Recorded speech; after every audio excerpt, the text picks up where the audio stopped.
So in this segment, we're going to be discussing this absolute moron of a Tory MP saying that the EU should be dealing with all the asylum seekers and refugees, and they shouldn't be allowed to come to the UK via the English Channel. This man's an absolute melonhead. I think we need a debate in this country about whether we really believe, and personally I don't, there's such a thing as an asylum seeker from France, because under international law, you are expected to claim asylum in the first safe country you get to. If you are fleeing. Well, what he's saying is a lie. The other gentleman clears it up, but under the UN, you don't have to stay in the first safe country. It'd be a ridiculous system if you had to, but you don't. In persecution, you are perfectly safe in France.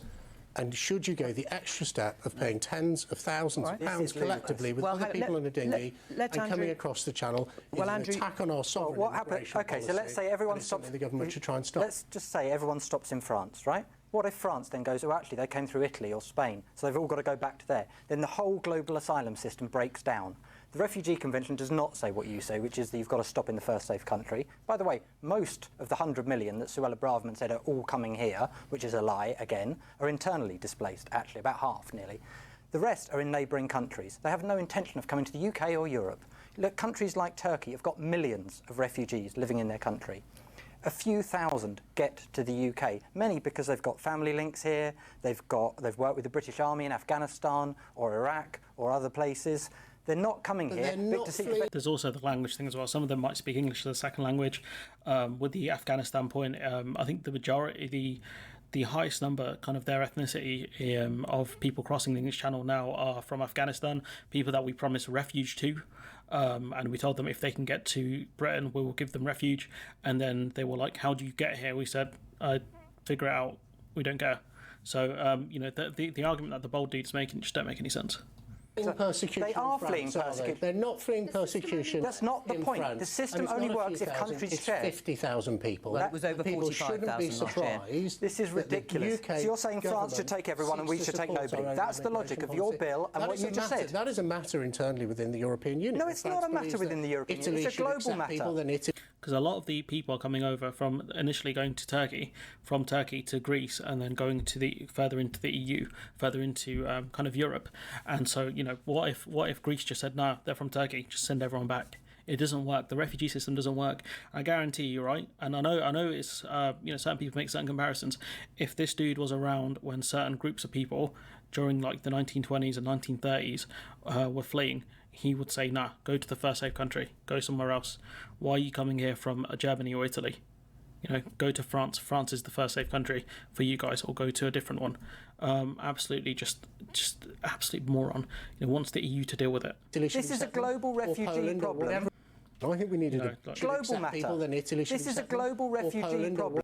Absolute nonsense. The fact that he's expecting other countries to deal with it, than us saying, oh, it's a problem for the EU to deal with. It's not a problem for the EU to deal with. It's a problem for every country. There's a refugee crisis. It's for every country to help out.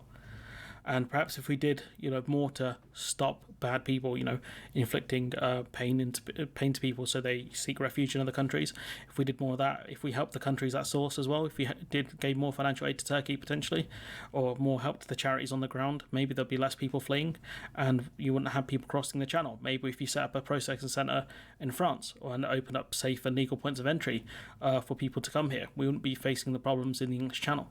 But what this guy is arguing here is just nonsense. I'm just going to go back over it quickly because the guy's an absolute moron. Imagine electing this geezer. Well, that was over 45,000 last year. This is ridiculous. So you're saying France should take everyone and we should take nobody. That's the logic of your bill and what you just said. That is a matter internally within the European Union. No, it's not. This man's going against the kind of the UN, I think it's the UNHCR, something like that, the UN Convention on Human Rights. What the UN says about refugees. This is how moronic these people are. Honestly, so stupid. So stupid. Should we not take Ukrainian refugees? They should stay at the first point of entry as well, or the rules different for them. Are the rules different from people for Hong Kong, for example? They could seek refuge in countries close to them, but instead we've opened a special way for them to seek asylum in the UK for people being persecuted. There's certain rules that I just genuinely don't understand for certain groups of people, and for Afghanistan especially. The situation is that when the West left Afghanistan, when the Taliban took over again, we promised people refuge, and we did not grant it. and that's just the situation it is. And this is why no one ever takes Britain at its word, because the country's full of liars and full of idiots like this geezer here. Absolute moron, Jake Berry, honestly. Anyways, I'm going to leave it there before I lose my mind. Let me know what you think in the comments below. Like, comment, share, subscribe. Support the channel on Patreon if you can. And hopefully I'll see you in the next one.